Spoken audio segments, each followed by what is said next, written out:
Assalaamu calaykum asxaabta dhammaantiin waa idin wada salaamay fadlan kusoo dhawo channelkeena mar kale haddii aad subscribe karaynin ha iloobin inaad subscribe karaysid intaas aad bay noo caawinaysaa waxaa jirta maanta maxaa dhacay tradekii muxuu isku xiri layahay dad yaabantahay waxba yaaba dhib ma lahan news aan la filaynin baa soo baxay tusaale ahaan waxa weeyaan waa run haddii aad khasaare ku jirto ma xiri kartid trade cusubna ma geli kartid arrintaas way jirtaa tradekuna wuu socdaa by the way oo hadduu xataa tradeku istaagayo oodan xirini karin istaajini karin aadan geli karin ku cusub way fiicnaan lahayd laakiin si tradekii oo socda oo hadduu dooni khasaaraha kugu badin kara ama faa'iidaha kugu badin kara ayuu haddana maxaan dhahay ayuusan is xiraynin dhibku hadda bay muxuu yahay marka koowaad xawaan dhibku wuxuu haysto waa kan hadda beerka USD marka beer walba oo USD la socdo gold hadduu noqdo GBP hadduu noqdo maxaan dhahay Japan hadduu noqdo beer walba oo la socdo adiga USD Japan USD GBP whatever kuwaas weeyaan dhibku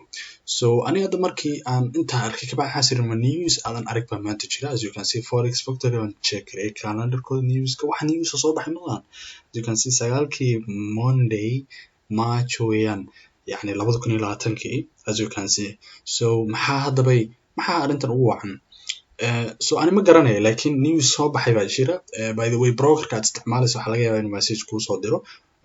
waddanka aad joogtidna waxa laga yaabaa inay bankiyada message kuu soo diraan ay kula soo socodsiiyaan arrinkaas anyway laba message oo aan labadaba isoo gaaray hadda waxaan malaynayaa saacad ayay tahay waxa uu sii socda newska maxaan dhahay laga soo wareegay amaba ay tahay waqtigii laga soo newsku soo baxay kabacdi ilaa haddana weli jawaab kale oo soo baxdo dhahaysa waxaan dhahay uu isbedelay waxba la xiri kara midna malaha that means still hal saac oo khasaare ayaad ku sii jiri kartaa waa arrin aad xun laakiin badan way dhacday newskan marka muxuu leeyahay waa kan aan shaashada aan kusoo dhigay telefoonkayga newskan wuxuu leeyahay pricing on USD has been disabled by exchange flowing significance halkan markii aad soo dhacdaada sababaha aad raadinaya waxa weeyaan it's expected to be temporary issue isagoo hadda ku leeyahay yani waxa laga yaabaa inuu maxaan dhahay loo maleeyo inuu noqdo temporary issue oo maxaan dhahay waqti dhowba inuu ishagaajiyaa laga yaabaa laakiin markan hadda waa temporary issue asaga hadalka u dhigan expected bay ku raaciyeen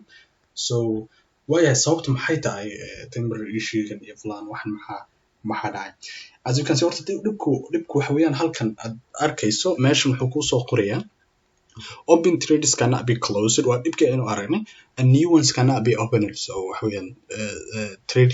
tradeku ma open trades ma furmi karaan open trades cannot be closed ma xirmi karaan kuwa furan kuwa maxaan dhahaa cusubna ma geli kartid new order ma samayn kartid maxaa dhacay hadda bay marka hadda waxa dhacay waxyaalo badan uu ku soo qorayaa USD 5% ayuu hoos u soo dhacay stock marketka laakiin adiga waxa weeyaan waxyaalaha sababaha ugu sii waxaan Saudi Arabia has waged on oil price war against Russia that's what sabab weyn yani waliba wuxuu resulting in the worst trading day for oil in almost 30 days as you can see sano intii hadda laga joogay tradeskii ugu xumaa maxaan dhahay Saudiga khaasatan ay maxaan dhahay ay ka soo horjeesatay trading ahaan oilka Russia weeyaan ano resultkaas ma arag man newskaas waxaan aragnay ma ahayn though newska noocan oo kale waa fundamental waad garanaysaan oo wax yani markaas ka dhaca meesha everything is xoog badan yahay waad aragtaa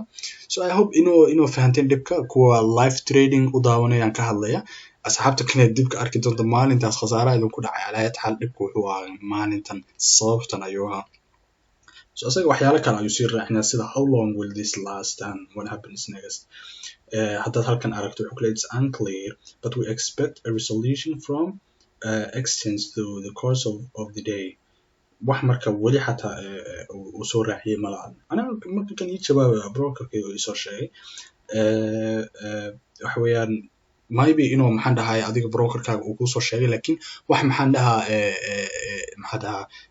cad oo qof ku dhihi kara waqtigaas ayuu istaagaya malahan newskan kale labaadna the same uu ii sheegay waana ku ii soo dhacay dhanka dowladda aan joogo as you can see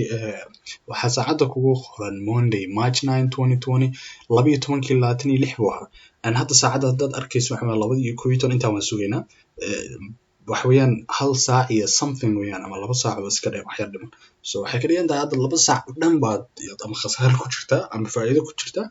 wixii dib ka soo dhaca I don't know wixii dib kula kulmo sida loo xalin doono ma garanayo I hope inuu khayr insha Allah ku dhamaado qasaarin farxad leh maahan kana sidoo kale uu ii sheegay price-ka inuu maxaan dhahay drop ku sameeyay overnight drop by the way dropkaas waan arkay somehow waa kan right hadda aragtin kan weeyaan yani waxa weeyaan haddaad eegto bibkan overnight dropka uu sameeyay like ani saaka markaan soo toosay waaban yaabay kan yani 290 dropkan ku ka yimaaday tradekan oo kale ma qorshaysnayn xataa azuukada dhinac walba eeg for example waxaan ku tusayaa New Zealand USD-ga si drop ku sameeyay fiiri laakiin waxaan ku tusayaa GBP USD-ga probably snow sameeyay bay ahayd AUD USD inaan ku soo ayla tahay drop ku sameeyay weynidaysa and let's see ku kale oo USD so tusalaan USD CHF drop ku sameeyay probably USD CHF I don't see marka beariskan adi USD weeyaan beariska uu drop ka sameeyo waxaan maleynayaa euro falan USD inuu la socday USD Japan let's see على حال يعني haba kala waaweynaadaan kin drop lagu talagalay ma ahayn korba wada kacay sida inuu news soo baxayo kale scalping news ka markuu soo baxayo sidan oo kale oo dheeraada sida scalping news ka uu soo baxay buu dheeriyay tusaalahan strategy-gan hadda aan isticmaalo barta uptrend buu ka ahaan lahaa khasaaraha aan geli lahaan wuxuu ahaan lahaa probably some way intaas dhan yani uu soo noqday intuu karayay laakiin hadda bartaas ayuu ku xirmay oo waxa weeyaan hadda trade halka aad ku jirto ma xiri kartid waxa laga yaabaa stop loss kaagu bartaya stop loss kaagi soo gaarin ayuu hadda doonay maxaan dhahaa kugu soconi karaa ma xirmayo trade stop loss kaaguna ma celinayo so stop loss kaagina ma celinayo una socon karaa as long oo maxaan dhahay uu trade ka hor yimaado adiga